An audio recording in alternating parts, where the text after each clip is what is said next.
جب تک جیوں میں آقا کوئی غم نہ پاس آئے، کوئی غم نہ پاس آئے کہ اے ایمان والو اللہ پر ایمان رکھو۔ بات ایمان والوں سے ہی کہی جا رہی ہے، لیکن ایمان کیسا رکھنا چاہیے؟ ظاہر سی بات ہے، یا ایھا الذین آمنوا آمنوا باللہ، دونوں جگہ پر ایک ہی لفظ ہے۔ مثال کے طور پر اگر میں آپ سے کہوں اے مسلمان مسلمان ہو جا، تو یہ پوچھنے کی بات ہے کہ پہلے آپ مسلمان کہہ کر مجھے مخاطب تو کر رہے ہیں اور پھر کہہ رہے ہیں مسلمان ہو جا۔ یہاں پر بسا اوقات بات ایسی ہے کہ ایمان کے درجے ہیں۔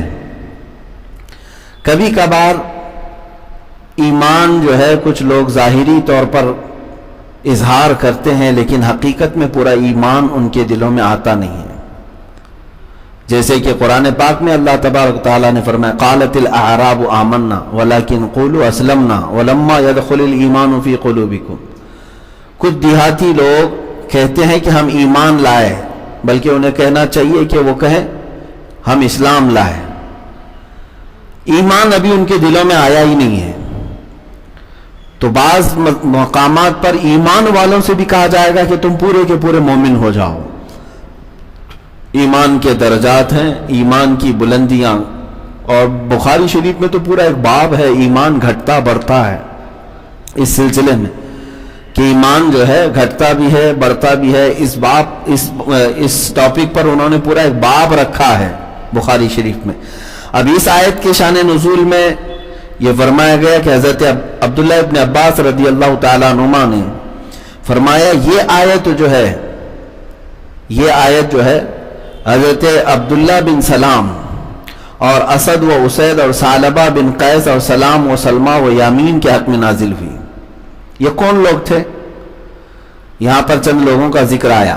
عبداللہ بن سلام یہودی عالم تھے، اسی طرح سے اسد اور اسید اور ثعلبہ بن قیس اور سلام و سلمہ و یامین، یہ وہ نام ہیں جو اہل کتاب کے مومنین تھے۔ یہاں سے ایک بات آپ کو میں لے کر کے چلنا چاہتا ہوں، آپ کے علم میں یہ بات آئے کہ مومن جو ہے ایمان والے پہلے بھی تھے، یہودیوں میں بھی مومن تھے، عیسائیوں میں بھی مومن تھے۔ جب تک وہ اپنے رسولوں کی تعلیمات سے نہیں ہٹے تھے تب تک ان کو مومن ہی کہا جاتا ہے، ان کو مومن ہی کہا جاتا ہے۔ جیسے کہ 27ویں پارے کی شروع میں ہی اللہ تعالیٰ نے حضرت لوط علیہ السلام کی قوم پر عذاب نازل کرنے کے وقت فرمایا فَأَخْرَجْنَا مَنْ كَانَ فِيهَا مِنَ الْمُؤْمِنِينَ فَمَا وَجَدْنَا فِيهَا غَيْرَ بَيْتٍ مِنَ الْمُسْلِمِينَ۔ وہاں پر اللہ تبارک و تعالیٰ نے ارشاد فرمایا کہ ہم اس میں جتنے مومنین تھے ان کو سب کو اس بستی سے نکال دیا، کوئی بھی وہاں پر مومن نہیں تھا۔ فَأَخْرَجْنَا مَنْ كَانَ فِيهَا مِنَ الْمُؤْمِنِينَ، تو ہم نے اس شہر میں جو ایمان والے تھے نکال لیا۔ تو اس کا مطلب ہے کہ ایمان والے پہلے بھی تھے، مومنین پہلے بھی تھے۔ اسی طرح سے حضرت موسیٰ علیہ السلام اپنے متعلق کہتے ہیں وَأَنَا أَوَّلُ الْمُؤْمِنِينَ۔ مومن جو ہے وہ یہودیوں میں بھی تھے، عیسائیوں میں بھی تھے، اور مسلمانوں میں بھی ہم مومن ہیں الحمدللہ۔ جو ایمان لائے اللہ اس کے رسولوں پر اور اس کے احکامات پر، اس کو مومن کہا جاتا ہے۔ تو یہ آیت جو آج ہم نے پڑھی یا ایھا الذین آمنوا آمنوا باللہ، اے ایمان والو ایمان لاؤ اللہ پر اس کے رسولوں پر۔ اب یہ کس کے لیے کہا جا رہا ہے؟ یہ وہ مومنین کے لیے جو پہلے سے اہل کتاب کے مومنین تھے۔ عبداللہ بن سلام یہ یہودی تو تھے لیکن ایمان والے یہودیوں میں سے، بگڑے ہوئے یہودی نہیں، جو اللہ کو ایک مانتے تھے، اس کا کوئی شریک نہیں۔ موسیٰ علیہ السلام کو اللہ کا رسول مانتے تھے، تمام نبیوں کو ان کا احترام بجا لاتے تھے۔ تو وہ جو ایمان رکھتے تھے اہل کتاب کے، اہل کتاب میں عیسائی بھی آتے ہیں، یہودی بھی آتے ہیں، تو ان میں جو مومنین تھے ان کو یہ خطاب کیا جا رہا ہے کہ اب تم ایمان لاؤ اس کتاب پر بھی جو ابھی رسول پر اتری ہے، اور اس کتاب پر بھی جو پہلے اتری تھی۔ اب بات سمجھ میں آ گئی ہوگی. اب یہ خطاب ان لوگوں سے کیا جا رہا ہے، عیسائیوں اور یہودیوں سے، کہ تم پہلے تو ایمان لائے تھے اپنے نبیوں پر، رسولوں پر، تورات، انجیل اور زبور پر، لیکن اب تمہارے لیے حکم یہ ہے کہ اب ایمان لاؤ اللہ اور اس کے رسول محمد صلی اللہ علیہ وسلم پر، اور یہ جو کتاب حضور پر اتاری گئی اس پر ایمان لاؤ. اب اس آیت کو پھر سے میں پڑھتا ہوں تو اب سمجھ میں آ جائے گی بات. یا ایھا الذین آمنوا آمنوا باللہ، اے ایمان والو ایمان رکھو اللہ اور اللہ کے رسول پر، اور اس کتاب پر جو اپنے ان رسول پر اتاری اور اس کتاب پر جو پہلے اتاری، دونوں پر ایمان لانا اب ان کے لیے کیا ہو گیا؟ ضروری ہو گیا. اب اگر کوئی کہتا ہے کہ نہیں ہم پہلے نبیوں کو مانتے ہیں اور پہلی کتابوں کو مانتے ہیں، تو اب اس کا ماننا قابل قبول نہیں ہوگا. آئی نئی حکومت سکہ نیا چلے گا، عالم میں رنگ بدلا صبح شب بلاد. رسول پاک صلی اللہ تعالی علیہ وسلم کے بعد اگر کوئی شریعت رہے گی تو وہ صرف مصطفیٰ کی شریعت ہوگی. اسلام حضور پاک صلی اللہ تعالی علیہ وسلم کے اوپر جو نازل ہوا قرآن، یہی احکامات اب صبح قیامت تک چلیں گے. یہاں پر ایک روایت میں بتاتا ہوں آپ کو. بعض اوقات ہم دوسروں کی کتابوں کو بھی کوٹ کرتے ہیں، مقدس کتابوں کو بھی ہم کوٹ کرتے ہیں کہ ان میں یہ عبارتیں آئی ہوئی ہیں، لیکن صرف اور صرف ذہن کی تقریب کے لیے اور اس پر جو اندھا یقین کرتے ہیں ان کے لیے ہم یہ کوٹ کرتے ہیں. باقی ہمارا کوئی ایسا مقصد نہیں ہوتا کہ قرآن کے علاوہ بھی ہم کسی کتاب کی طرف نظر کریں، ضرورت ہی نہیں. قرآن پورا دستور، مکمل دستور ہے. اللہ تعالیٰ نے اس میں ساری چیزیں اتار دی اور فرمایا کہ کوئی خشکی اور تری ایسی نہیں ہے جو اس میں بیان نہ کی گئی ہو، سب کچھ آ گیا. میں ایک چیز عرض کر رہا ہوں، رسول پاک صلی اللہ تعالی علیہ وسلم تشریف فرما تھے. اس وقت حضرت عمر فاروق رضی اللہ تعالیٰ عنہ کے ہاتھ میں ایک کتاب تھی اور آپ پڑھے جا رہے تھے. حضرت ابو بکر صدیق بھی اس مجلس میں تھے. اب حضرت عمر جو پڑھ رہے تھے وہ کون سی کتاب پڑھ رہے تھے؟ تورات پڑھ رہے تھے. رسول پاک صلی اللہ تعالی علیہ وسلم کا چہرہ سرخ ہو رہا تھا. حضور پاک صلی اللہ تعالی علیہ وسلم کے چہرے پر ناراضگی کی علامتیں دکھائی دے رہی تھی صاف. تو حضرت عمر اور پڑھے جا رہے تھے. حضرت ابو بکر صدیق رضی اللہ تعالیٰ عنہ نے ان کو روک دیا. ہے عمر دیکھتے نہیں اللہ کے نبی صلی اللہ تعالیٰ علیہ وسلم غضبناک ہیں؟ حضرت عمر نے کہا میں تو اللہ کی کتاب پڑھ رہا ہوں، تورات پڑھ رہا ہوں، اللہ کی کتاب ہے نا. تو رسول پاک صلی اللہ تعالیٰ علیہ وسلم نے کیا ارشاد فرمایا؟ اے عمر، جس پر یہ کتاب اتری ہے تورات، اگر آج وہ بھی ہوتے تو سوائے قرآن کے اور کچھ نہ پڑھتے. کون؟ موسیٰ علیہ السلام، جن پر یہ تورات اتری ہے نا کتاب، تم اللہ کی کتاب کہہ کر پڑھ رہے ہو. اگر وہ رسول بھی آج ہوتے موسیٰ علیہ السلام تو سوائے ان کو میری شریعت کی پیروی کے اور کوئی چارہ نہ ہوتا. اب آپ اس سے اندازہ لگائیں کہ ساری چیزیں قرآن کے آنے کے بعد منسوخ کر دی گئیں. اب ان کے احکامات نہیں چلیں گے، بلکہ جو احکام چلیں گے وہ قرآن عظیم کے احکام ہوں گے. ہر زمانے میں احکام بدلتے رہتے تھے، لیکن اب قرآن ہی کے احکام چلیں گے. اب یہاں سے میں آپ کو بتاتا ہوں، 3 چیزوں کا ذکر آیا ہے. اللہ پر ایمان لاؤ، اس کے رسول پر اور کتاب پر. پہلی کتابوں پر بھی ہمیں ایمان رکھنا ہے کہ وہ اللہ کی کتابیں ہیں، لیکن اس کا میٹر کیا تھا؟ وہ ضائع ہو گیا. ضائع ہو گیا یا خرد برد کا شکار ہو گیا، اس طور پر کہ اس کے ان کتابوں کے ماننے والوں نے اس میں اپنی طرف سے گھٹایا ہے، بڑھایا ہے. تو اوریجنل شکل میں آج نہ تورات مل پاتی ہے، نہ زبور، نہ انجیل. میرے پاس خود یہ ساری کتابیں موجود ہیں. بائبل کو اگر میں ملا کر کے دیکھوں تو کئی نسخے اس کے مارکیٹ میں ملتے ہیں، ہر ایک میں الگ الگ عبارتیں موجود ہیں. تورات کی بھی اسی طرح ہے، زبور کی بھی اسی طرح ہے. اولڈ ٹیسٹامنٹ، نیو ٹیسٹامنٹ نام سے بھی کتابیں ملتی ہیں، انگلش میں آپ دیکھیں گے. یونان سے چھپنے والے نسخے الگ ہیں، امریکہ سے چھپنے والوں میں الگ ہے، فرق ہے. عبارات کو انہوں نے بدلا ہوا ہے. تو اس سے صاف پتہ چلتا ہے کہ اگر یہ اس طرح کا اختلاف ہے تو آخر اللہ کی کتاب کون سی ہے. لیکن الحمدللہ قرآن عظیم اس طرح کے خرد برد سے آج تک پاک ہے. جیسا نازل ہوا تھا میرے آقا صلی اللہ علیہ وسلم پر ویسا ہی آج تک محفوظ ہے. امریکہ میں بھی کوئی قرآن اٹھاؤ تو الحمدللہ سے ہی شروع ہوتا ہوگا، ہندوستان کے کسی کونے میں جا کر قرآن اٹھاؤ تو والناس پہ ہی ختم ہوتا ہوگا، آپ افریقہ UK کسی بھی جگہ کی زمین پر جا کر وہاں کا قرآن بھی اٹھاؤ تو سورتوں کی ترتیب آپ کو ایسی ہی ملے گی جیسے سورہ فاتحہ سے والناس تک ہے، وہی آیتیں ہیں، وہی الفاظ ہیں۔ ہاں یہ ہو سکتا ہے کہ لکھنے میں تحریر الگ الگ انداز کی ہو جائے، خط جو ہوتی ہے خط نستعلیق، خط جمیل، الگ الگ خط رقع، لیکن مضمون قرآن عظیم کا پوری دنیا بھر میں کل بھی ایک تھا، آج بھی ایک ہے اور صبح قیامت تک ایک رہے گا۔ ہاں اب قرآن عظیم کے غیر مبدل ہونے پر ہمارا ایمان ہے کہ یہ کبھی تبدیل ہو ہی نہیں سکتا۔ کیوں؟ اتنا بڑا چیلنج اس لیے کیا جا رہا ہے کہ اللہ نے خود فرمایا اس کی حفاظت ہمارے ذمے ہے، تو جس کی حفاظت رب ذوالجلال نے خود اپنے ذمے لیا ہے اس کو کون بدل سکتا ہے؟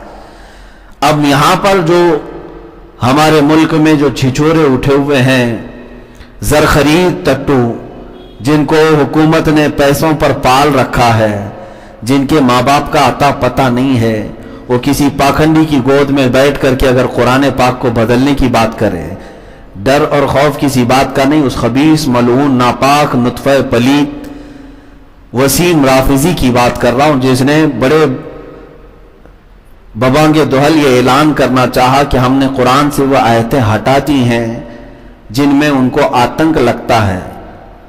اس ظالم نے جس دن اعلان کیا تھا اسی دن سے اس کے آقاؤں کی کتابیں بھی میں نے چھاننا شروع کیا تھا، اور ہمارے پاس بھی الحمدللہ وہ کتاب تیار ہے۔ جس دن وہ سامنا کرے 26 آیتوں کے متعلق کہ قرآن پاک میں اس طرح کا مضمون ہے، اس کے بھگوانوں اور اس کے آقاؤں کی کتابوں سے بھی میں وہ میٹر نکال کر کے دکھاؤں گا، بلکہ اس سے بھی زیادہ سخت الفاظ جو دوسری کتابوں میں موجود ہیں وہ بھی ہم نکال کر دکھا سکتے ہیں۔ میرا ایک بیان بھی اس پر ریکارڈ ہو چکا ہے، اس پر آپ دیکھ سکتے ہیں۔ ان ظالموں کو صرف اور صرف اسلام نہیں، قرآن نہیں، بلکہ مسلمانوں کے دلوں کو چھلنی کرنا ہے، پریشان کرنا ہے۔ ان کو یہ کیڑے ستاتے رہتے ہیں، پریشان کرتے رہتے ہیں، اسی پر ان کو پیسے ملتے ہیں، مشاہرہ ہے، ان کی آمدنی اسی پر چلتی ہے، مسلمانوں کے دلوں کو جلانا۔ باقی رہی بات قرآن کے بدلنے کی، ان ظالموں نے اگر یہ کہا ہے کہ ہم نے قرآن سے وہ آیتیں ہٹا دی ہیں، اس طرح کے اس سے پہلے بھی بہت سارے آئے اور چلے گئے، لیکن قرآن پاک تم کیا سمجھتے ہو کہ اوراق پہ لکھا ہوا ہے؟ الحمدللہ کروڑوں بچوں کے دلوں پر اللہ نے اس کو نقش فرمایا ہے۔ ہاں جس دن بھی تو بدل کر کے دکھا، اور یہ فقیر قادری خود کھڑا ہو، میرے جیسے کروڑوں حافظ ہوں گے جو الحمدللہ سے شروع کریں تو ایک بیٹھک میں والناس تک ختم بھی کر دیں گے انشاءاللہ۔ قرآن عظیم اللہ تعالیٰ نے سینوں پر نقش کیا ہے اور تواتر کے ساتھ یہ امت میں نقل ہوتا آیا ہے، تو ان لوگوں کے ادھر ادھر کرنے سے یہ قرآن عظیم پر کچھ فرق نہیں آئے گا۔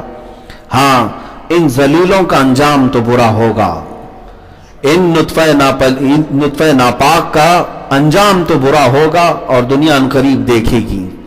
میں آج جو بات عرض کر رہا ہوں یہ 3 چیزوں پر میں پہلے ذکر کر لوں، پھر آپ کے سامنے اس کی تفسیر کے حوالے سے کچھ باتیں عرض کروں گا۔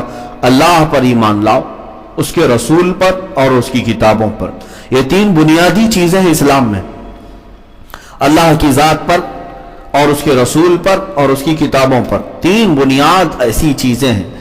اللہ پر ایمان لانے کا کیا مطلب ہے؟ ایمان تو لاتے ہیں بہت، آمنت باللہ کہا تو ظاہر سی بات ہے اللہ تبارک و تعالی جیسے اس کی صفات ہے ویسا ایمان لاؤ۔ بہت سارے تو کہتے ہیں ہم بھی خدا کو مانتے ہیں، ہم بھی خدا کو مانتے ہیں۔ خدا کو ماننے کا مطلب ایسا نہیں کہ تم خدا کو جسم والا، ہاتھ والا، پیر والا، 10 ہاتھ والا، 10 منڈیوں والا ماننے لگ جاؤ تو یہ خدا کی شان نہیں ہے، خدا کی شان نہیں ہے۔ خدا کی شان یہ ہے کہ وہ ہر عیب سے پاک ہے۔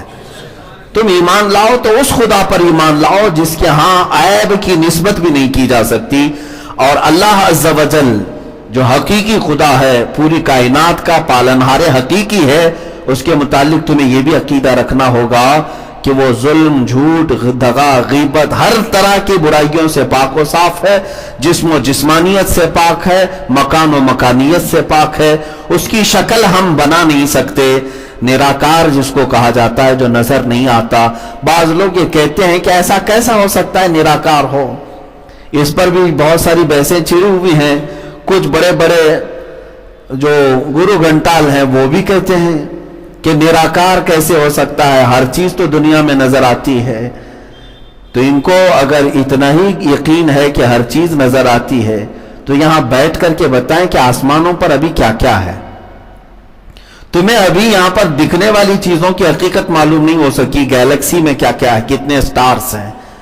تم خدا کے نراکار ہونے پر، اس کے نہ دکھنے پر، اس کے نور ہونے پر سوالات کر رہے ہو. ایسا کیسے ہو سکتا ہے؟ بہت ساری چیزیں ہیں، بہت ساری چیزیں ایسی ہیں جو نظر نہیں آتی لیکن ان کا وجود ہے، وجود ہے. بہرحال میرے عزیزو، اللہ رب العزت کا وجود ہے لیکن اس کی شکل انسان اپنے ذہن سے نہیں بنا سکتا. ایک فارمولہ میں آپ کو بتا دوں، ایک فارمولہ سمجھ کر کے چلیں. اللہ وہ ہے جو نظر نہیں آتا، اور جو نظر آ جائے وہ خدا ہو نہیں سکتا. اتنے پر چلیں آپ. جو نظر آ گیا وہ خدا نہیں ہو سکتا. جو دکھ رہا ہے آپ کو، کہیں لا الہ الا اللہ، کوئی خدا نہیں ہے. جو نظر آیا نہیں، کیونکہ انسان کی آنکھوں میں اگر وہ سما گیا، انسان کی آنکھوں میں وہ سما گیا تو قرآن کا انکار ہے کہ کوئی آنکھ اسے سما نہیں سکتی، اس کے وجود کو کوئی آنکھ محیط نہیں کر سکتی. تو اس بات کو لے کر کے چلیں جو نظر آئے. یہ تو بعض ان کافروں کا بھی عقیدہ ہے کہ ہم دیکھتے ہیں خدا کو الگ الگ شکل میں. خدا تو ایک ہی ہے لیکن شکل الگ الگ لے کر کے آتا ہے، کبھی کسی انسان کی شکل میں، کبھی کسی دوسرے کی شکل میں، جانور کی شکل میں. تو اس وجہ سے، اس خبط کی وجہ سے، اس بیوقوفی کی وجہ سے شیطان ان کو چوہے کی بھی عبادت کروا لیتا ہے، کتے کی بھی کروا لیتا ہے، بلی کی بھی، سانپ کی بھی، بچھو کی بھی، سب کی عبادت کروا لیتا ہے. کیونکہ جب یہ تصور آ جائے گا کہ وہ کسی نہ کسی شکل میں آ جاتا ہے تو پھر ہر شکل میں تمہارا گمان ہونے لگے گا. جھاڑ میں بھی، پتھر میں بھی، تارے میں بھی، سورج میں بھی، کتے میں بھی، سب میں بھی آنے لگ جائے گا. اسی لیے ہم نے کبھی بھی یہ تصور بھی نہیں کیا کہ رب تعالیٰ کسی شکل میں آ سکتا ہے. اور وہ حلول سے بھی پاک ہے. حلول کسے کہتے ہیں؟ کسی کے جسم میں اترنا. معاذ اللہ رب العالمین. کچھ ظالموں نے اعلیٰ حضرت امام احمد رضا خان فاضل بریلوی رضی اللہ تعالیٰ عنہ کی طرف ایک جھوٹا شعر منسوب کیا ہے اور بڑے تمتراک سے بول بھی جاتے ہیں کہ دیکھو مولانا احمد رضا خان صاحب کا عقیدہ ایسا تھا، غلو کرتے تھے. وہی جو مستوی عرش تھا خدا ہو کر اتر پڑا ہے مدینے میں وہ مصطفیٰ ہو کر. یہ شعر ہے، یہ جس کا بھی شعر ہے لیکن اس کو منسوب کرتے ہیں یہ اعلیٰ حضرت نے کہا ہے. وہی جو مستوی عرش تھا خدا ہو کر. خدا جو ہے مستوی عرش ہے، عرش پر استوا کیا ہے، اتر پڑا ہے وہ مدینے میں مصطفیٰ ہو کر. گویا کہ شاعر یہ کہہ رہا ہے کہ مصطفیٰ کریم صلی اللہ علیہ وسلم کی شکل میں اللہ اتر گیا. نعوذ باللہ من ذالک. ہم ایسے عقیدے سے اپنی برات کا اظہار کرتے ہیں. ہم ایسا عقیدہ ہرگز نہیں رکھتے، نہ ہی اعلیٰ حضرت امام احمد رضا خان کا عقیدہ ہے. ارے وہ امام احمد رضا جو عقیدہ یہ دے دیں کہ پیش نظر وہ نو بہار، سجدے کو دل ہے بے قرار، روکیے سر کو روکیے ہاں یہی امتحان ہے. انہوں نے طواف کو منع فرمایا ہے اور جھکنے کو منع فرمایا ہے کہ عبادت کی شکل نہ ہو جائے، اللہ کے علاوہ کسی دوسری کی عبادت جائز نہیں. وہ کیسے حضور کے بارے میں کہہ دیں گے کہ وہ خدا جو ہے مصطفیٰ بن کر کے اترا ہے؟ یہ جھوٹ ہے. اور اس طرح کا حلول کا عقیدہ بھی ہمارا نہیں ہے. کسی کے جسم میں بھی خدا نہیں آ سکتا. ہاں اتنا عقیدہ ہمارا ضرور ہے، اتنا عقیدہ ہے. میں مانتا ہوں اے عقل والو میرا محمد خدا نہیں ہے، مگر دلوں میں یہ نقش کر لو کہ وہ خدا سے جدا نہیں ہے. یہ عقیدہ ہے کہ وہ رب کے حبیب ہیں، محبوب ہیں. میں تو مالک ہی کہوں گا کہ وہ مالک کے حبیب، یعنی محبوب و محب میں نہیں میرا تیرا. قرب ہے رسول کا، حضور کا، اللہ کا قرب ہے، بہت قریبی محبوب ہیں.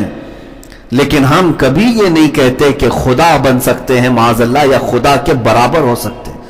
اگر کسی نے ایسا کہا تو وہ مشرک ہو گیا، حضور کے لیے بھی اگر کسی نے کہا کہ وہ اللہ تک پہنچ گئے، معاذ اللہ، اللہ کے برابر ہو گئے یا خدا ان میں آ گیا، نعوذ باللہ من ذالک، یہ حلول کے عقیدے سے وہ مشرک ہو گیا، کافر ہو گیا۔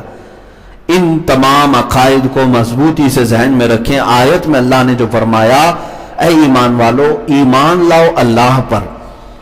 اللہ پر یقین رکھنے کا مطلب یہی ہے کہ جو جو لوازمات ہیں وہ سب کو ماننا پڑے گا آپ کو۔ مثال کے طور پر میں آپ کو کہوں، برف آپ نے دیکھا ہے، برف دیکھا ہے آپ نے، میں یہاں پر برف رکھا اور آپ سے کہا کہ آپ برف کو تسلیم کرتے ہیں، مانتے ہیں کہ برف ہوتا ہے؟ آپ نے کہا ہاں برف کو تو میں مانتا ہوں، برف تو ہوتا ہے، لیکن میں یہ نہیں مانتا کہ وہ ٹھنڈا ہوتا ہے۔ تو میاں پھر برف کو مانا ہی کیا تم نے؟ برف میں کوئی آگ ہوتی ہے؟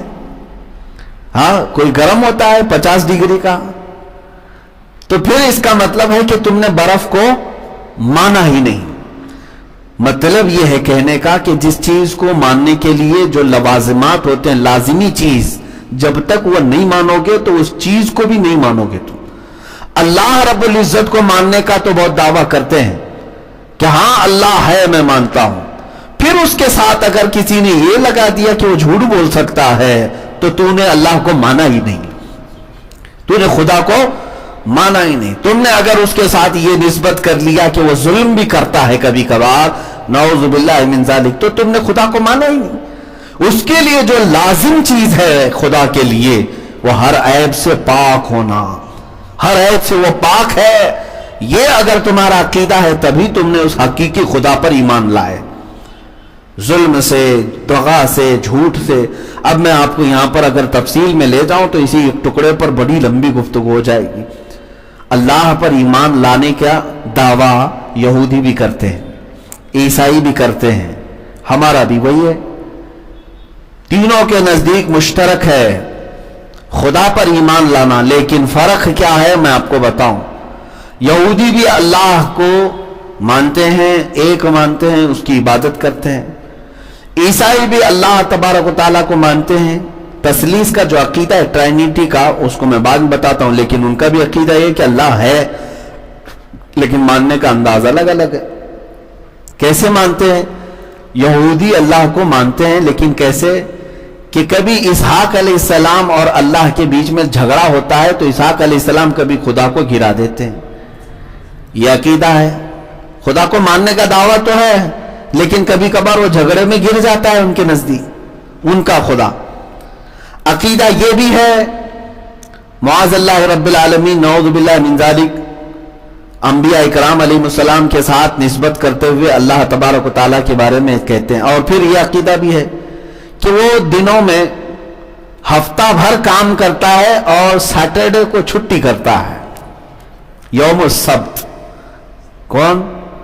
یہ یہودیوں کا عقیدہ ہے۔ اسی لیے سنیچر ان کے ہاں بڑا عظمت والا دن ہے اور آج بھی چھٹی کرتے ہیں۔ جب ان کا خدا چھٹی پہ، وہ کیا کام کریں؟ ان کے خدا کی بات کر رہا ہوں میں۔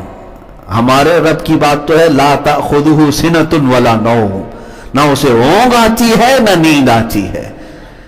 ارے وہ رب ذوالجلال، وہ نیند سے پاک ہے، اونگ سے پاک ہے، کائنات کا ایک ذرہ بھی اس سے خفی نہیں ہے، چھپا نہیں ہے۔ وہ ہر آن ہمیں دیکھ رہا ہے، ہر آن وہ اپنے کام۔ کل یوم هو فی شأن فبأی آلاء ربکما تکذبان۔ قرآن پاک میں ہر دن اس کا کام ہے، ہر دن اس کا کام ہے، اور ہر آن اس کا نیا کام ہے۔ مولا کیا کیا کائنات میں نئی چیزیں پیدا کر رہا ہے، کتنی چیزوں کو ختم کر رہا ہے، تمہیں اندازہ بھی نہیں۔ تم چھٹی پر جا رہے ہو الگ بات ہے، تمہارا جسم ہے، تم نے اپنے اوپر قیاس کر لیا۔ یہ یہودیوں کا عقیدہ۔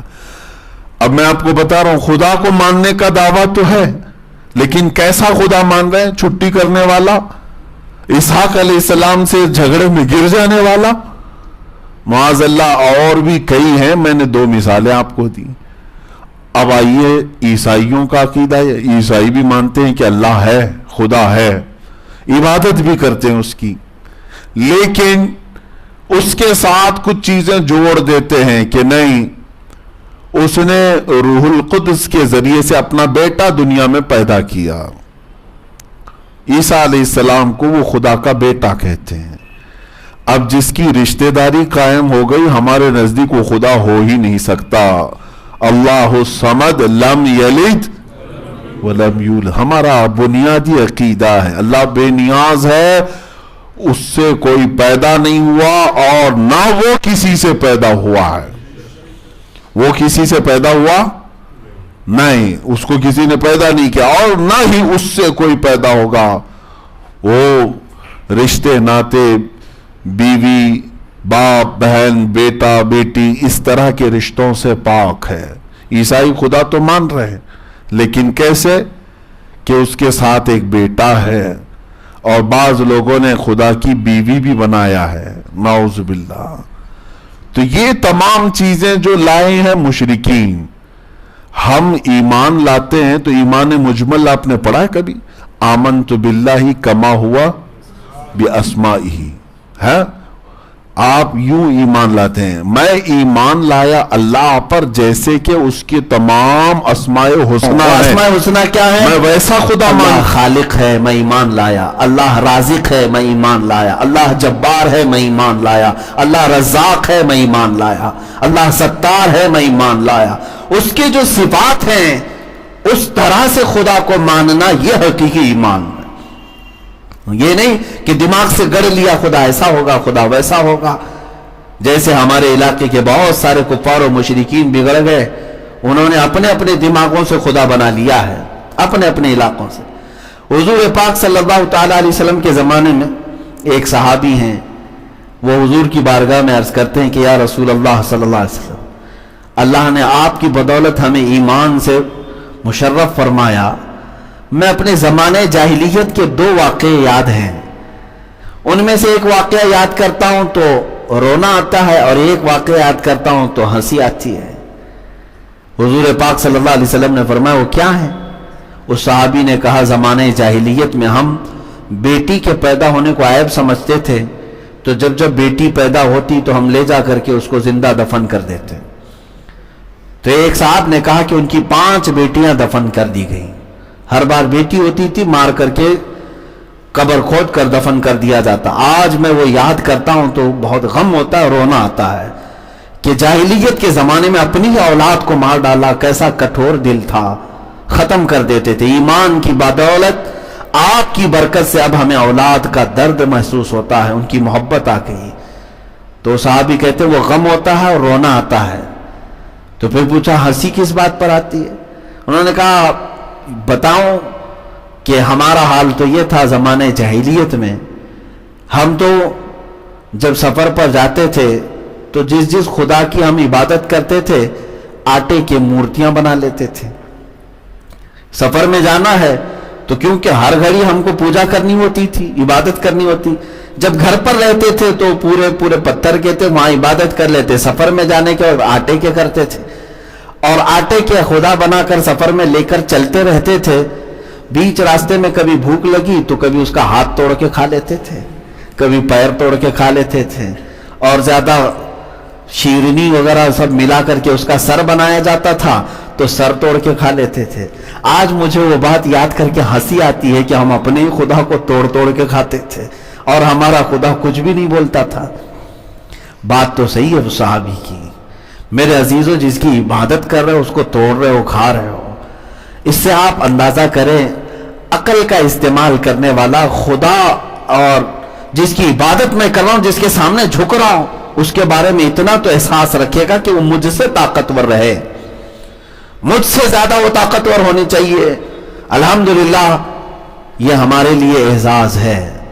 آپ کو میں ایک آپ کی نہیں بلکہ پورے مسلمانوں کی ایک خصوصیت بتاؤں. ایک خصوصیت اس قوم کی یہ ہے, الحمدللہ مجھے اس بات پر فخر بھی ہے. دنیا بھر کی کسی مسجد میں جائیں, دوسروں کی عبادت خانے بھی جا کر دیکھ لیں, وہ جس کی عبادت کرتے ہیں, چاہے وہ یہودی ہوں عیسائی ہوں, وہ بھی کہتے ہیں نراکار خدا نہیں دکھتا, لیکن پھر بھی کسی نہ کسی کی مورتی بنا کر رکھے ہوئے ہیں. عیسائی جو ہے وہاں حضرت مریم کے نام کا ایک پتلا, حضرت عیسیٰ کے نام کا ایک پتلا, اور پھر ایسے بنایا ہے. یہودیوں نے بھی کچھ اپنی اپنی شکلیں بنا رکھی ہیں, اور باقی ہندوؤں کی کتنی شکلیں بنی ہیں وہ تو اندازے سے بھی زیادہ ہے, اندازے سے بھی زیادہ ہے. ساری عبادت خانوں میں کوئی نہ کوئی شکل بنی ہے. پوری دنیا بھر کی مسجدوں میں گھوم کر کے آؤ, کیا کسی مسجد کے محراب میں خدا کی تصویر نظر آئی؟ کسی نے آج تک بنایا؟ یا رسول پاک صلی اللہ تعالی علیہ وسلم کی بنائی؟ نہیں. مشرق سے مغرب تک, شمال سے جنوب تک ہماری مسجدوں میں کہیں پر بھی ہمارے خدا کی کوئی تصویر نہیں. اس قوم کی یہی خصوصیت ہے کہ دنیا ساری دیکھ کر جھکتی ہے, ہم بغیر دیکھے اللہ کی بارگاہ میں جھکتے ہیں. ان کے سامنے ان کے خداؤں کا تصویر ہے, اور ہمارے سامنے صرف ہمارے خدا کا تصور ہے, اور ہمیں تصور پیشانی پر زمین پر لے جاتا ہے. تصویریں تو بہتوں کو لے جاتی ہوں گی, لیکن تصور میں اللہ رب العزت کی یاد میں جھک جانا یہ ایمان ہے تمہارا.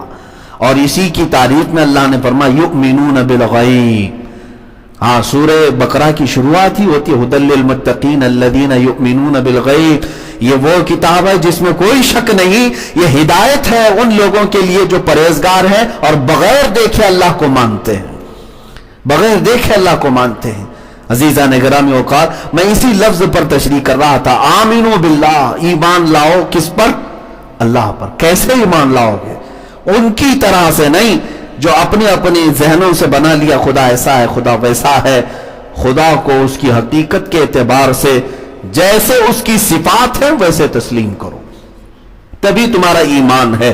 نہ وہ مجبور ہے, نہ وہ ظالم ہے, نہ وہ کسی عیب کا مرتکب ہے, نہ ہی وہ رشتہ داری رکھتا ہے, نہ ہی وہ زمان و مکان کا کہیں محیط ہے کہ کسی جگہ پر بیٹھا. اب یہ تمام چیزوں کی تشریح میں اور بھی وقت لگ جائے گا. بعض ہم میں سے ہی کچھ لوگ ایسے بھی آئے جنہوں نے, ہم میں سے مطلب بنام مسلمان, ان لوگوں نے اپنی تحقیقات بگاڑی اور عقل کے گھوڑے دوڑائے. تو بعض اہل حدیث کا یہ عقیدہ بھی بنا کہ اللہ ایک کرسی پر بیٹھتا ہے, اس کی کرسی ہے اور وہ آسمانوں پر بیٹھتا ہے تو چر چر کی آواز بھی آتی ہے. تو نعوذ باللہ من ذالک, یہ تمام چیزیں بھی ان کو مشبہ کہا گیا ہے, مجسمہ کہا گیا ہے کہ اللہ کو تشبیہ دیتے ہیں کسی چیز سے, اللہ ایسا دکھتا ہے ویسا دکھتا ہے. نعوذ باللہ, کوئی شے ہے ہی نہیں جس سے آپ مثال دے سکیں اللہ ایسا ہے. آپ کوئی چیز دنیا میں ہے ہی نہیں ایسی کہ اس سے مثال دیں گے آپ, اور کوئی بھی جسم اس کے لیے آپ ثابت نہیں کر سکتے کہ اس کا جسم ایسا ہے. حضور پاک صلی اللہ تعالی علیہ وسلم بھی جب تشریف لائے معراج کے سفر سے, تو کیا صحابہ نے حضور صلی اللہ تعالی علیہ وسلم کو پوچھا نہیں ہوگا؟ صحابہ نے پوچھا, لیکن دیکھیں صحابہ کا عقیدہ بھی کیسا ہے, جو چیز بتانے کی ہوتی تھی وہی چیز سوال کرتے تھے. حضور پاک صلی اللہ تعالی علیہ وسلم سے صحابہ نے پوچھا, یا رسول اللہ صلی اللہ تعالی علیہ وسلم, آپ نے رب ذوالجلال کو کس حالت میں دیکھا؟ یہ نہیں کہ کیسا دکھتا ہے, کس حالت میں دیکھا. حضور پاک صلی اللہ تعالی علیہ وسلم نے یوں ارشاد فرمایا, میں نے میرے رب کو سب سے حسین حالت میں دیکھا. اب وہ سب سے حسین حالت کیسی ہوگی وہ اللہ ہی بتائے. جواب بھی ملا, سوال بھی ہوا. اب بعض لوگوں نے یہ سوال بھی کیا قرآن پاک میں وہ ہے کہاں؟ یہ بھی تو آتی ہے بات کہ اللہ اللہ کہتے ہیں ہم, وہ اللہ ہے کہاں؟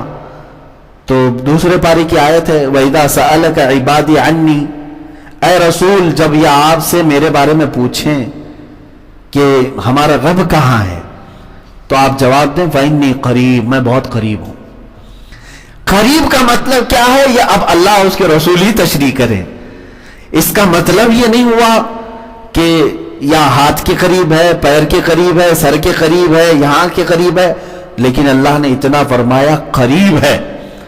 قریب ہے کا مطلب ہے آپ سمجھ لو کہ جو سب سے زیادہ قریب ہو سکتا ہے وہ اللہ رب العزت ہے.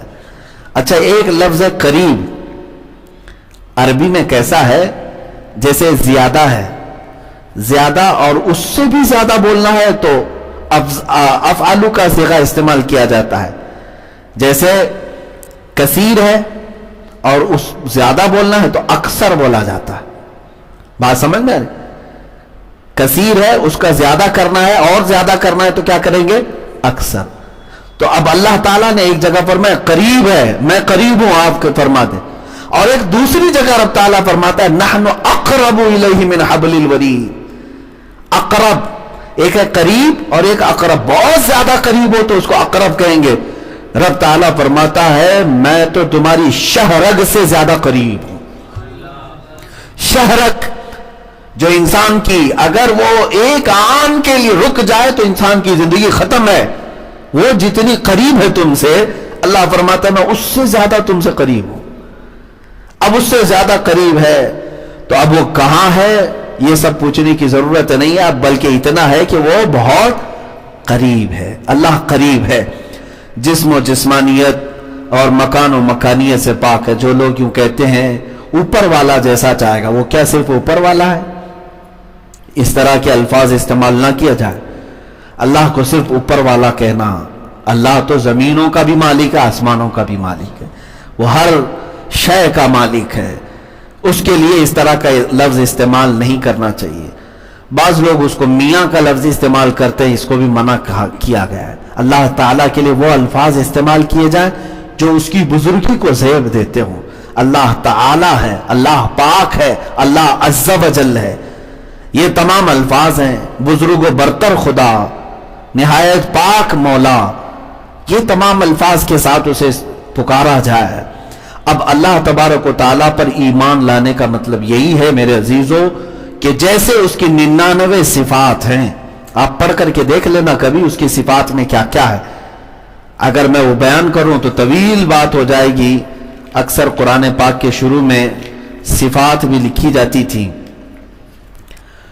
الرحمن الرحیم الملک القدوس السلام المؤمن المہیمن العزیز الجبار المتکبر الخالق البارئ المصور۔ یہ تمام جو اسماء حسنہ ہیں ہر ایک کا ایک ایک میننگ ہے۔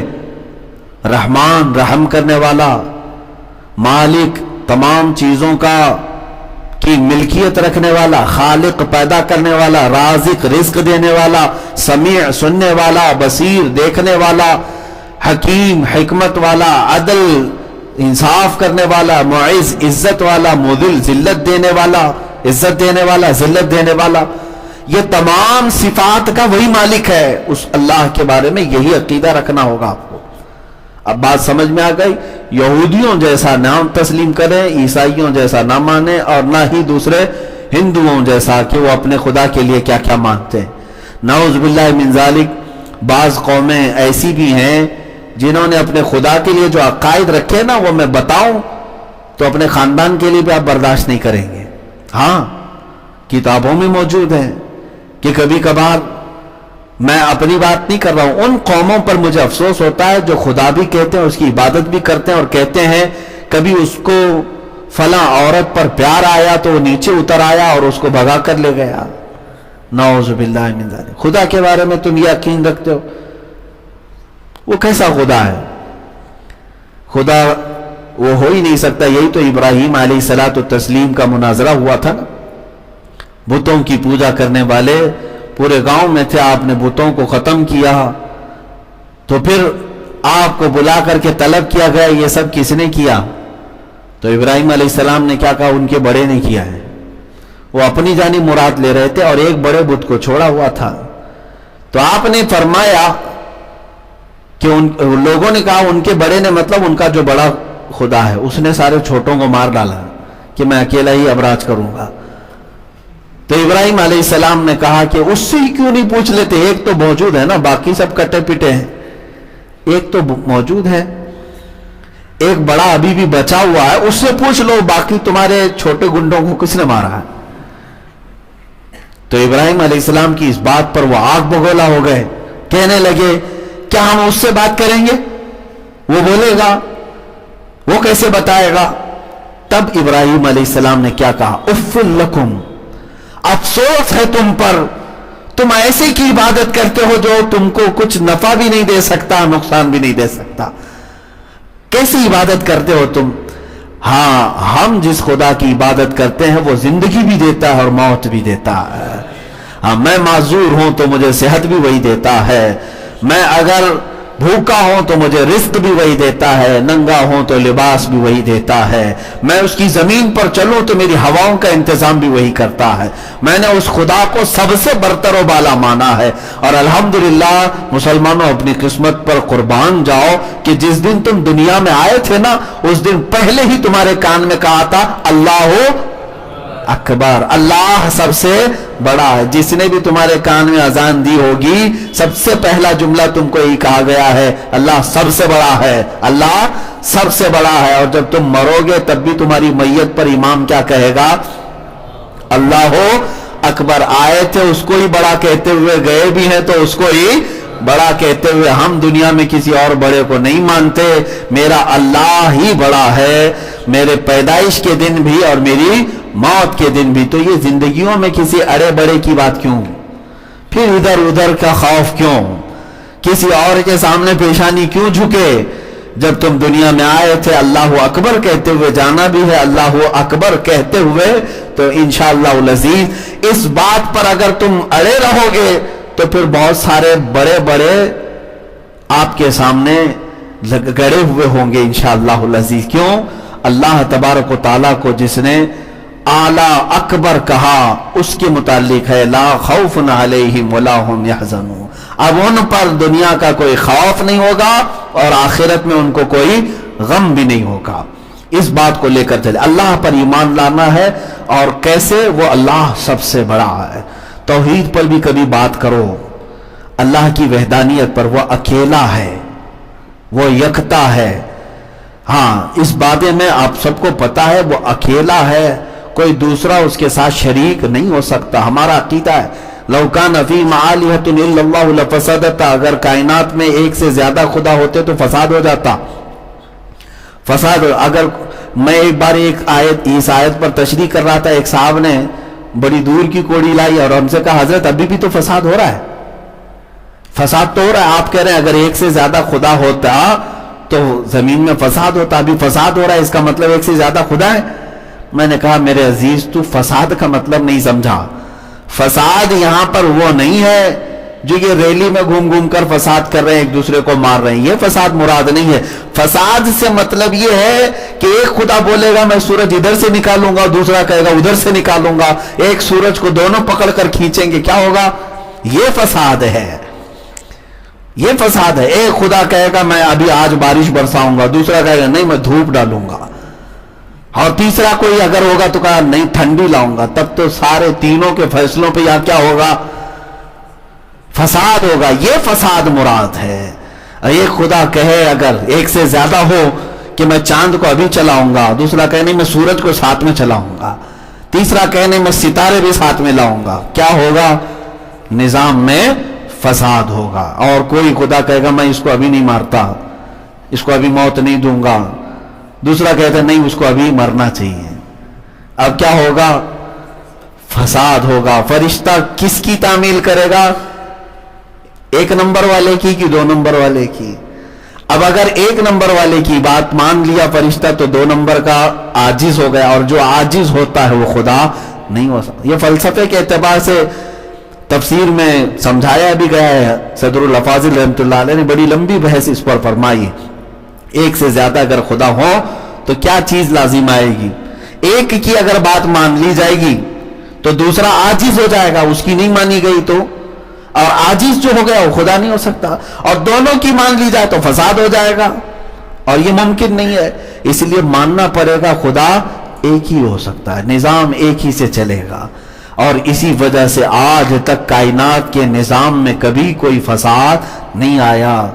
کتنے 100 سال گزر گئے ہوں گے، کتنے ہزار سال، سورج اپنے مدار پر برابر نکلتا ہے اور برابر ڈوبتا ہے، چاند اپنی منزلیں برابر طے کر رہا ہے، موسم اپنے اوقات برابر تبدیل کرتے ہوئے آتے ہیں، دنوں کے یہ ہیر پھیر سب چیزیں برابر طریقے سے چل رہی ہیں۔ زمین پانی پر بچھی ہوئی ہے، اس کے باوجود کبھی بھی ہچکولے کھا کر کے زمین پانی میں اندر نہیں جاتی۔ آسمان بغیر چھت بغیر ستون کے کھڑا ہے۔ آپ مجھے ایک 4x4 کا کپڑا ہی صحیح بغیر کسی لکڑی کے ہوا میں قائم کر کے دکھا دو، کیا ممکن ہے؟ چھت تو دور کی بات ہے، کپڑا آپ قائم نہیں کر پائیں گے، اور رب ذوالجلال نے پوری کائنات پر ایک آسمان کی چھت تانی ہے۔ اور یہ آسمان یہ نہیں ہے جو آپ دیکھ رہے ہیں کہ یہ بادل ہے، یہ ہوا، یہ جو آپ کو نظر آ رہا ہے یہ بادل ہے۔ آسمان جو حقیقت میں ہے وہ آپ کی نظروں سے بہت اونچا ہے، بہت اوپر ہے، اور آسمان ایک مضبوط چیز کا نام ہے۔ یہ بادل نہیں جس کو پلین کراس کر کے جاتا ہے، بہت سارے لوگ یہ سمجھتے ہیں کہ یہی آسمان ہے، نہیں میاں یہ دھواں ہے، یہ بادل ہے۔ آسمان مضبوط، اتنا مضبوط کہ دنیا کے جو سب سے مضبوط پتھر ہوں گے، زمرد، یاقوت، ان سے بھی زیادہ مضبوط چیزوں سے بنا ہوا آسمان، اور کتنا موٹا ہے یہ اللہ بہتر جانے۔ اور وہ آسمان کو اللہ نے پوری کائنات پر تان کر رکھا ہے، لیکن پوری دنیا میں ایک بھی پلر نہیں ہے، کہیں ہے؟ یہ آسمان کس چیز پہ کھڑا ہے؟ کس چیز پہ کھڑا ہے؟ اللہ نے اس کو قائم رکھا ہے۔ اللہ لا الہ الا هو الحی القیوم، وہ اللہ ہے جو ہمیشہ سے زندہ اور ہر شے کو قائم کرنے والا ہے۔ اب ایک اور نفیس بات، عمدہ بات میں آپ کو بتاؤں، جب تک پلر ہیں سلامت، آپ بے خوف ہو کر کے بیٹھے ہوں گے چھت کے نیچے، ہے نا؟ چھت کے نیچے آپ بے خوف ہو کر بیٹھتے ہیں، لیکن آپ کو میں بات بتاؤں، چھت میں اگر دھڑاڑ آنے لگ جائے یا کوئی پلر ہلنے لگ گیا، آواز آنے لگی، کیا یہاں بیٹھے رہیں گے؟ آپ بھاگ کر کے جائیں گے۔ زلزلے کے وقت بھی چھتیں گرنے لگتی ہیں پلر والی، تو آپ بھاگ کر کے کہاں جا کے پناہ لیتے ہیں؟ آسمان کی۔ عجیب بات ہے، پلر والی چھت سے ڈر کر کے پناہ لیتے بغیر پلر والی چھت کے پاس، کیونکہ انسان کی بنائی ہوئی چھت کے بارے میں آپ کو یہ عقیدہ ہے کہ کبھی بھی گر سکتی ہے، مولا کی چھت کبھی نہیں گرے گی۔ یہ اللہ رب العزت ہے جو ہر شے کو قائم کیا ہوا ہے۔ میرے عزیزو، یہ تمام عقائد کے ساتھ اس کو ماننے کا نام ایمان ہے۔ اللہ زمینوں آسمانوں کا مالک، چاند و سورج کا مالک، کائنات کی ہر شے کا مالک، موت و حیات کا مالک، ہمارے رزق اور اسباب کا مالک، ان تمام چیزوں کے ساتھ اسے اللہ ماننا ہوگا۔ یہودیوں کی طرح نہیں کہ وہ مجبور ہے یا چھٹی پر جاتا ہے سیٹرڈے کو، یا پھر عیسائیوں کی طرح نہیں کہ اس کا بیٹا ہے، اس کی بیٹی ہے، یا پھر مشرکین کی طرح نہیں کہ اس کی بیٹیاں ہیں جو فرشتوں کی شکل میں ہیں۔ ان کے ہاں گاڈ بھی ہے، گاڈیسی بھی ہے نا؟ ہاں، خدا بھی ہے اور خدا کی بیوی بھی ان کے ہاں ہوتی ہے، یعنی وہ دیوی بھی ہے، دیوا ہوتا ہے، نہیں دیوتا ہوتا ہے، دونوں چیزیں، مذکر بھی ہے مؤنث بھی ہے، اور اللہ تبارک و تعالی مذکر اور مؤنث سے پاک ہے۔ مذکر مؤنث ان تمام اجناس سے، جنس سے رب ذوالجلال پاک ہے، اس کی نہ بیوی ہے نہ شوہر ہے۔ اللہ تبارک و تعالیٰ کو ان تمام چیزوں سے پاک تسلیم کرنا یہ ایمان ہے۔ ہم نے یہیں تک آج تفسیر کی ہے۔ اس کا دوسرا لفظ ہے اس کے رسول پر ایمان لائے۔ اب رسول کو کیسے ماننا چاہیے اگلی تفسیر میں عرض کروں گا۔ پھر وہی فارمولہ ذہن میں رکھیں، آپ برف کو تو مانتے ہیں، لیکن اگر آپ یہ کہتے ہیں نہیں میں ٹھنڈا نہیں مانتا، تو گویا کہ آپ نے برف کو مانا ہی نہیں۔ آپ رسول کو تو مانتے ہیں لیکن کہتے ہیں کہ وہ مالک و مختار نہیں ہے، تو گویا کہ آپ نے رسول کو مان۔ تمہیں مرنا ہی ہے تو حضور کے اخلاق پر کیوں نہیں مرتے؟ حضور کی سنتیں لے کر کیوں نہیں مرتے؟ جب دنیا سے جانا ہی ہے تو حضور پاک کے نام کو بلند کر کے کیوں نہیں جاتے؟ عزیزان گرامی وقار، آج تمہارے پاس دو چیزیں آئی، ایک امتحان اور دوسرے نبی پاک صلی اللہ تعالیٰ علیہ وسلم سے قریب ہونے کا موقع۔ دونوں چیزیں تمہارے پاس ہیں آج، دونوں چیزیں ہیں، امتحان بھی دو اور حضور سے قریب بھی ہو جاؤ۔ یہ اتنا بہترین موقع ہے۔ میں اکثر اپنی تقریروں میں کہتا ہوں، ان کی بات کرو ہر دل پہ راج کرو۔ بے شک جو عزتیں ملتی ہے نا وہ حضور کی بات کرنے سے ملتی ہے، نبی پاک صلی اللہ علیہ وسلم کے چرچے سے ملتی ہے، اور ان حالات میں بات کرنا یہ اور بڑے ثواب کی بات ہے، یہ اور بڑے ثواب کی بات ہے۔ جہاں جہاں پر روک لگے گی، اگر دین اسلام کی بات آئے، ابھی اسد اقبال صاحب جو پڑھ رہے تھے، ان کی جب بات آ جائے تو پھر ہستی کیا چیز ہے، زندگی کیا چیز ہے؟ صحابہ کرام رضوانullah تعالیٰ علیہم اجمعین کو آپ نے نہیں دیکھا؟ اللہ اکبر، ایک خاتون حضور کی بارگاہ میں 1.5 سال کا بچہ لے کر آ گئی تھی۔ جنگ میں جانے کے وقت جہاد میں جا رہے صحابہ 1.5 سال کا بچہ لے کر آئی۔ کہا آقا اس کو قبول کر لیں۔ کہا اس کو کیا کریں؟ کہا میرے شوہر بھی نہیں، میرا اور کوئی نہیں سوائے اس 1.5 سال کے بچے کے دودھ پیتا ہے۔ کہا کیوں لے آئی؟ کہا آقا ساری عورتیں اپنے جوان بیٹے مدینے میں آپ کے ساتھ بھیج رہی ہیں، میرے گھر میں کوئی نہیں تھا جو آپ کے نام پر لٹا سکوں، یہ بچہ لے آئی۔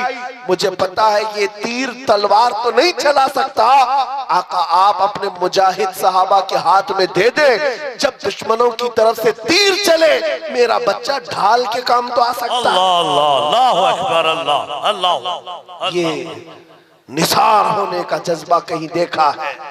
نثار ہونے کا جذبہ ہے۔ آج لوگوں کے حالات ایسے ہو گئے، ڈرے سہمے ہوئے، ہر کوئی ایک دوسرے کو ڈر کی میسج دیتا رہے۔ میرے عزیزوں ایک بات یاد رکھو، خوف نہ رکھ رضا ذرا، تو ہے عبد مصطفیٰ، تیرے لیے امان ہے، تیرے لیے امان ہے۔ تمہارا عقیدہ کیا ہے؟ میں آپ سے ایک سوال کر رہا ہوں، میں زیادہ گفتگو نہیں کروں گا اور آپ کو تھکاؤں گا بھی، جو مجھے میسج دینا تھا میں دے دیا۔ 2 چیزیں یاد رکھیں، ہر وقت حق بات اور دفاع اسلام میں جواب دینے کے لیے تیار رہنا ہے، تیار رہنا ہے۔ جب تمہارے جسم کے ٹکڑے کرنے کی بات آئے اور کہیں باندھ کر کے مارنے کی بات آئے تو میرے عزیزوں کیا کہو گے؟ زبان پر کسی اور کا نام نہیں، اللہ اکبر ہی ہوگا انشاءاللہ۔ کیا ہوگا؟ اللہ اکبر، اللہ اکبر۔ ہاں آپ کا عقیدہ کیا ہے؟ اللہ سب سے بڑا ہے، اللہ سب سے عقیدہ ہے۔ ہم جب پیدا ہوئے تھے ہمارے کان میں بھی سب سے پہلے آواز یہی آئی، اور جب مریں گے ہمارے جنازے پر امام بھی یہی کہہ کر رکعت باندھے گا، اللہ اکبر، اللہ سب سے بڑا ہے۔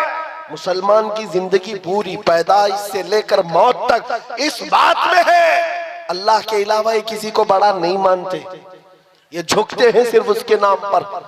جاؤ مسجدوں میں امام کو کوئی اور نام لے کر جھکا کر دکھائے اس قوم کو، کبھی نہیں جھکے گی۔ اور امام چاہے کسان کا بیٹا بھی ہو، اللہ کا نام لے ہو تو بادشاہ بھی جھک جائے گا۔ بے شک بے شک بے شک، اللہ کا نام لے، اللہ اکبر کہے، وہ کسان کا بیٹا امام ہو اور پیچھے کھڑا ہوا بادشاہ ہو، وہ جھک جائے گا۔ بے شک۔ لیکن اگر بادشاہ بھی اپنے نام سے جھکانا چاہے، مجدد الفسانی کو دیکھو سر اٹھا کر کھڑا ہو جائے۔ اپنے نام سے کوئی جھکانا چاہے یہ قوم کبھی نہیں جھک سکتی۔ ہاں اللہ کے نام پر غریب بچہ بھی بڑے بڑے کو جھکا سکتا ہے اللہ کے نام پر۔ تو آپ کو یہ بات یاد رکھنی ہے، یہ پیشانی ہمیشہ کہاں جھکی ہے؟ اللہ کی بارگاہ میں۔ ابھی میسیجز آنے لگ گئے ہیں، ہماری جماعت کے اندر موجود ان غداروں کے لیے میں میسیج دیتا ہوں جو منافقین ہیں، اور کچھ تو ہماری جماعت سے تعلق ہی نہیں، صرف جبہ ٹوپی ہے، ہاں چلے والے اور دیگر والے لوگ، ان کے بارے میں بھی میں بتاتا ہوں۔ حالات میں بہتے ہوئے کہنے لگے آ جاؤ ہم بھی چلتے مندر کے ادھاٹن، چلتے بھائی چارگی قائم رہے گی۔ ارے بھائی چارگی یہ تو تم اپنا دین کھل کر کے آج بیان کر رہے ہو، پہلے سے دین تمہارا یہی تھا، کبھی رام نبی، کبھی کرشن نبی، کبھی پتہ نہیں کون کون نبی، یہ ساری باتیں آتی رہتی ہیں۔ لوگوں کی چاپلوسی کے لیے، وقت کے حکومت پر بیٹھے ہوئے چاپلوسی کے لیے، ان کا فضلہ کھانے کے لیے دین تک بدل گئے۔ مگر میرے عزیزوں نوجوانوں اتنی بات یاد رکھو، تمہارا ایمان اتنا سستا نہیں ہے کہ 5 سال کی نشیڑی حکومت کے ہاتھوں بیچ دو۔ ہمارے بزرگوں کا ایمان یہ تھا، مراد آباد کے کفایت علی کافی کو 7 دن تک انگریز جسم پر استری پھیرتے تھے، گرم استری پھیرتے تھے، چمڑی جل گئی تھی، اور جب رات ہوتی تھی جلی ہوئی چمڑی پر نمک چھڑکتے تھے، پوچھتے تھے کفایت علی کافی آجا ہماری حکومت میں منصب دے دیا جائے گا، عہدہ دے دیا جائے گا۔ اس وقت کفایت کفایت علی کافی کہتے تھے میرا دین اتنا سستا نہیں ہے کہ چمڑی کے جل جانے پر میں اپنا دین کا سودا کر لوں۔ انگریزوں نے کہا پھر تیار ہو جاؤ سولی پر چڑھنے کے لیے، خوشی خوشی قبول کر لیا، سولی پر چڑھایا گیا ہے، پھانسی کے پھندے پر۔ جانتے ہو کفایت علی کافی، علامہ کفایت علی کافی کو جب پھانسی پر لے جایا جا رہا تھا، انگریزوں نے پوچھا تمہاری زندگی ختم ہو گئی، اب بتاؤ کوئی آخری خواہش ہے؟ کفایت علی کافی نے کہا ایک خواہش ہے کہ مرنے سے پہلے نعت رسول پڑھ کر کے جاؤ، نعت رسول پڑھ کر کے جاؤ۔ اور پڑھا بھی تو کیا خوب پڑھا، یوں کہا کوئی گل باقی رہے گا نہ چمن رہ جائے گا، پر رسول اللہ کا دین حسن رہ جائے گا، سب فنا ہو جائیں گے کافی وہ لیکن حشر تک نام حضرت کا زبانوں پر چلن رہ جائے گا۔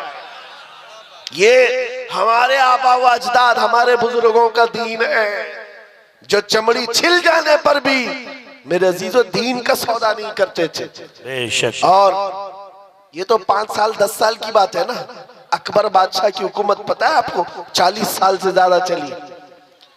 ہاں مغل بادشاہ جو پورا دین بیزار گھر میں مندر بنا چکا تھا اور اس نے نیا دین قائم کر دیا، دین الہی، اور اس کے خلاف جو کھڑا ہوتا اس کو مار دیا جاتا۔ لیکن حالات کو دیکھ کر کے ہو سکتا ہے اوروں نے خاموشی اختیار کی ہوگی، وقت کا مجدد الف ثانی احمد فاروقی سرہندی کھڑے ہو گئے جوانی میں، کہا دین اس سرزمین پر اسلام کے نام سے کوئی ہوگا تو صرف آمینہ کے لال کا ہوگا، کیا بات، بے شک کسی اکبر کا لایا ہوا دین نہیں چلے گا۔ اس پاداش میں آپ کو 8 سال تک گوالیار کی جیل میں رکھا گیا۔ کیا ہوا؟ ہمت ہار گئے جیل میں جانے کی ڈر سے؟ نہیں میرے عزیزو، 8 سال کے بعد تو بادشاہ بھی مر گیا، اکبر بھی ختم ہو گیا، اس کا دین بھی ختم ہو گیا۔ اس کا بیٹا جہانگیر آیا تھا، جب پوچھا گیا کہ یہ جیل کے حالات کیا ہیں گوالیار کے، سنو عجیب بات ہے، ایک قاصد آ کر کے کہتا ہے ایک مولوی کو آپ کے بابا نے، آپ کے باپ نے 8 سال پہلے قید کیا تھا، اب حالات ایسے ہیں 700 قیدیوں کو تو اس نے جیل میں عالم بنا دیا ہے۔ واہ واہ، سبحان اللہ سبحان اللہ سبحان اللہ۔ یہ دین اسلام کے شہدائی ہیں، وہ سپاہی ہیں، وہ جہاں رہیں گے میرے مصطفیٰ کے نظام کی بات کریں، کیا بات، جہاں ہوں گے حق کا اعلان کرتے رہیں گے۔ آج تو ہم یہاں بیٹھے ہیں، کل دار پر چڑھیں گے تب بھی یہی کلمہ کہیں گے انشاءاللہ، نہ گھبراؤ مسلمانوں خدا کی شان باقی ہے، ابھی اسلام زندہ ہے، ابھی قرآن باقی ہے۔ یہ ظالم کافر کیا سمجھتے ہیں جو روز ہم سے الجھتے ہیں، ابھی کربلا کا آخری میدان باقی ہے۔ بے شک بے شک، واہ واہ۔ آپ کو گھبرانے کی ضرورت نہیں ہے، ڈر کے ساتھ جینے کی ضرورت نہیں ہے، لیکن ضرورت ہے تو اس بات کی کہ شعائر اسلام کو کھل کر کے عمل کرو، ٹوپیاں چھپا کر کے، داڑیاں چھلا کر کے نہیں۔ آج کے دور میں ٹوپی رکھ کر کے جیو، داڑھی رکھ کر کے جیو، اگر کوئی چڑھتا ہے تو چھڑے، کوئی جلتا ہے تو چل کر مرے۔ تم ننگے رہنے پر فخر کرتے ہو، میں آمینہ کے لال کے اخلاق پر فخر کروں گا۔ یہ ہمارا مزاج ہونا چاہیے، یہ ہمارا مزاج ہو۔ لوگ فیشنیبل بن کر کے آدھی چڈیاں پہن کر باہر نکلتے ہیں، ان کو شرم نہیں آتی۔ تمہیں حضور کی سنتوں پر کیوں شرم آئے؟ ارے لوگ چوٹیاں رکھ رہے ہیں، بالیاں پہن رہے ہیں، چوڑیاں پہن رہے ہیں، مرد ہو کر پتہ نہیں بیچ کی مخلوق بن رہے ہیں، اور تمہیں حضور کی داڑھی رکھنے پر کیا شرم آئے؟ کس بات کی شرم ہے؟ حیا کس بات کی؟ بس بات اتنی ہے میرے عزیزوں، تم جب حضور کو چھوڑ کر دور جاؤ گے تو پھر پستی آئے گی، پھر ذلت آئے گی، پھر تم مدد کا انتظار نہ کرو، کسی اور غیبی مدد کا انتظار نہ کرو۔ مدد کہاں سے آئے گی؟ جب تم حضور پاک کے ان قدموں کے پیچھے چلو جہاں صحابہ چل کر گئے تھے، مدد آئے گی انشاءاللہ۔ آج بس بات میری اتنی ہے، میں گفتگو کو سمیٹتے ہوئے اتنی بات کہتا ہوں، آج لے ان کی پناہ، آج مدد مانگ ان سے، کل نہ مانیں گے قیامت میں اگر مان گیا، انہیں جانا انہیں مانا، نہ رکھا غیر سے کام، للہ الحمد میں دنیا سے مسلمان گیا۔ اے نوجوانوں یہ عہد کر کے اٹھو، اپنے لیے بہت جیے ہیں، ان کے لیے ان کے لیے بہت جیے ہیں، اب جینا ہے تو آمینہ کے لال کے نام پر جینا ہے۔ یہ عہد کریں گے، یا رسول رسول اللہ دہن میں زبان تمہارے لیے، بدن میں ہے جا تمہارے لیے، ہم آئے یہاں تمہارے لیے، اٹھے بھی وہاں، تمہارے لیے، اور زمین و زمان تمہارے لیے، مکین و مکان تمہارے لیے، چنین و چنا تمہارے لیے، اور بنے دو جہاں تمہارے لیے، لبیک یا رسول اللہ، لبیک یا لبیک یا رسول اللہ، لبیک یا رسول اللہ، لبیک یا رسول اللہ، لبیک یا رسول اللہ۔ وآخر دعوانا الحمدللہ رب العالمین۔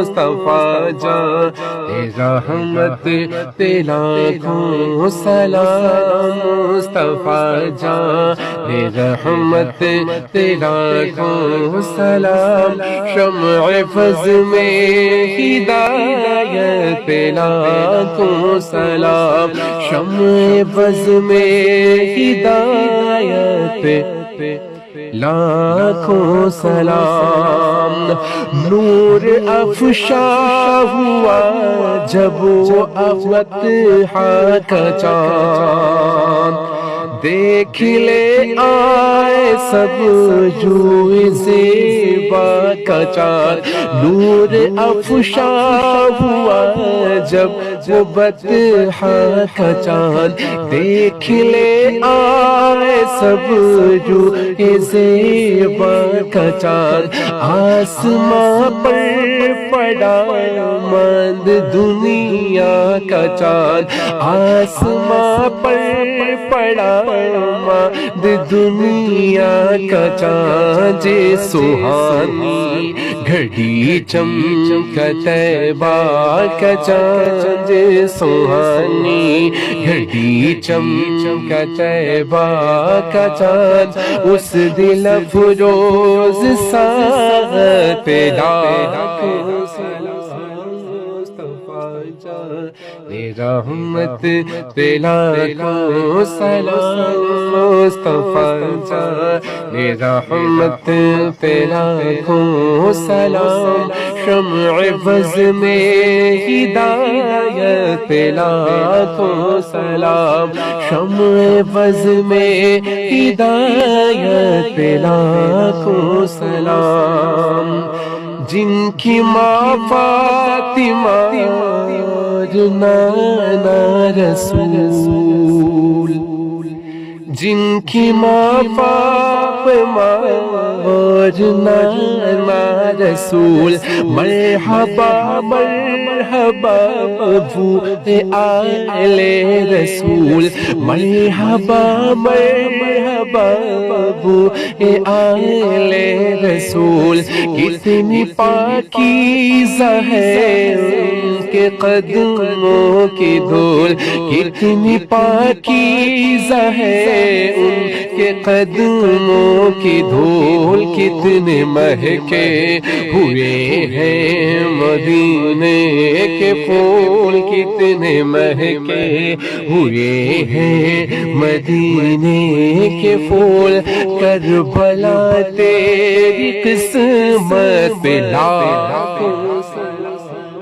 مصطفیٰ جان رحمت تیرا لاکھوں سلام، مصطفیٰ جان رحمت تیرا لاکھوں سلام، شمع فضل میں ہدایت لاکھوں سلام، شمع فضل میں ہدایت لاکھوں سلام، فضل ربی سے مردوں کو زندہ کیا،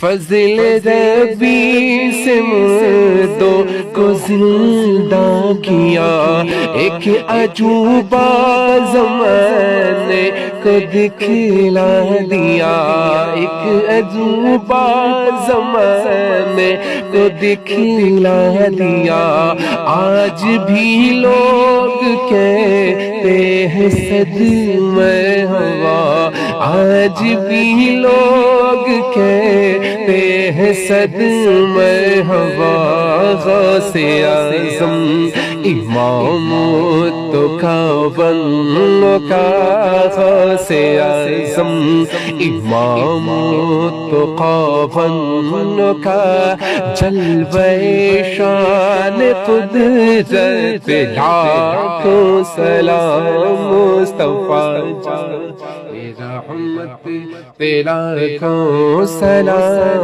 مصطفیٰ جان رحمت تیرا لاکھوں سلام شمع بز میں ہدایت لاکھوں سلام شمع بز میں ہدایت لاکھوں سلام ہند میں بے مثال ہے وہ آستان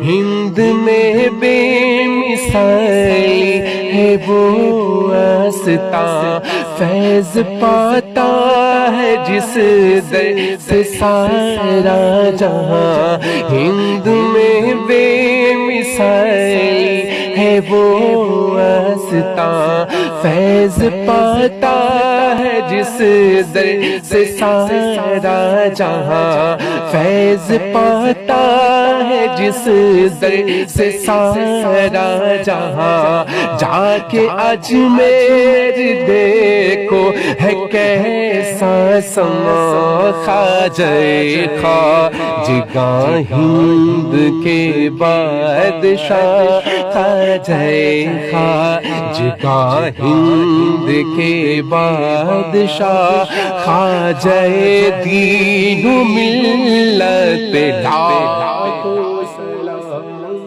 مصطفیٰ جان رحمت تیرا لاکھوں سلام مصطفیٰ جان رحمت تیرا لاکھوں سلام شمع بز میں ہدایت لاکھوں سلام شمع بز میں ہدایت لاکھوں سلام جب میں پہنچوں دیار حبیب خدا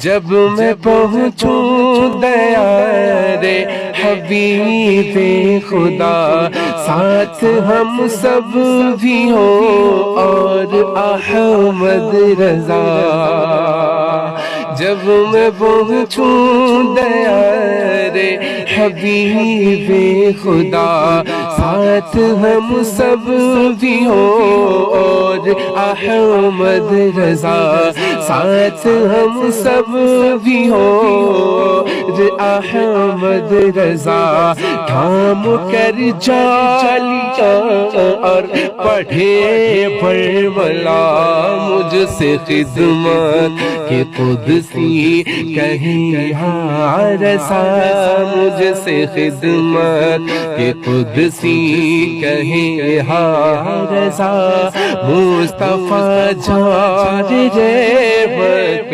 لاکھوں سلام مصطفیٰ جان رحمت لاکھوں سلام شمع بز میں ہدایت لاکھوں سلام ہم نے جانا نہ تھا آپ کا مرتبہ ہم نے جانا نہ تھا آپ کا مرتبہ ایک ولی نے مگر ہم پہ احسان کیا ایک ولی نے مگر ہم پہ احسان کیا سرمہ عشق آنکھوں میں پہنا دیا سرمہ عشق آنکھوں میں پہنا دیا ڈال دی قلب میں عظمت مصطفیٰ ڈال دی قلب میں عظمت مصطفیٰ سیدی اعلی حضرت لاکھوں سلام مصطفیٰ جان رحمت تیرا کو سلام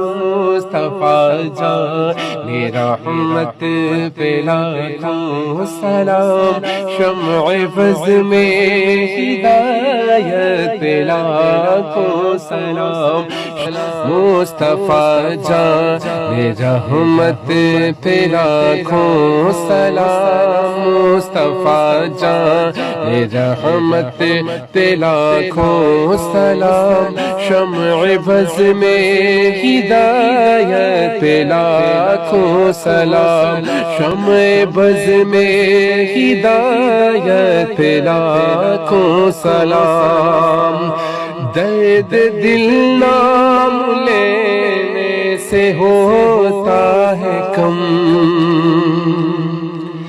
درد دل نام لینے سے ہوتا ہے کم اس لیے نام آقا کا لیتے ہیں ہم اس لیے نام آقا کا لیتے ہیں ہم جھوم کر لکھ رہا ہے رضا کا قلم شہریار ارم تاجدار حرم شہریار ارم تاجدار حرم نوبہار شفاعت لاکھوں سلام مصطفیٰ جان رحمت لاکھوں سلام شمع بز میں ہدایت لاکھوں سلام سب رسولوں میں افضل ہے آقا کی شان سب رسولوں میں افضل ہے آقا کی شان حق تعالیٰ نے ان پر اتارا قرآن حق تعالیٰ نے ان پر اتارا قرآن کھول دی سامنے پتھروں نے زبان دور و نزدیک کے سننے والے وہ کان دور و نزدیک کے سننے والے وہ کان کان لالے کرامت لاکھوں سلام مصطفیٰ جان رحمت لاکھوں سلام مصطفیٰ جان رحمت لاکھوں سلام شمع فض میں ہدایت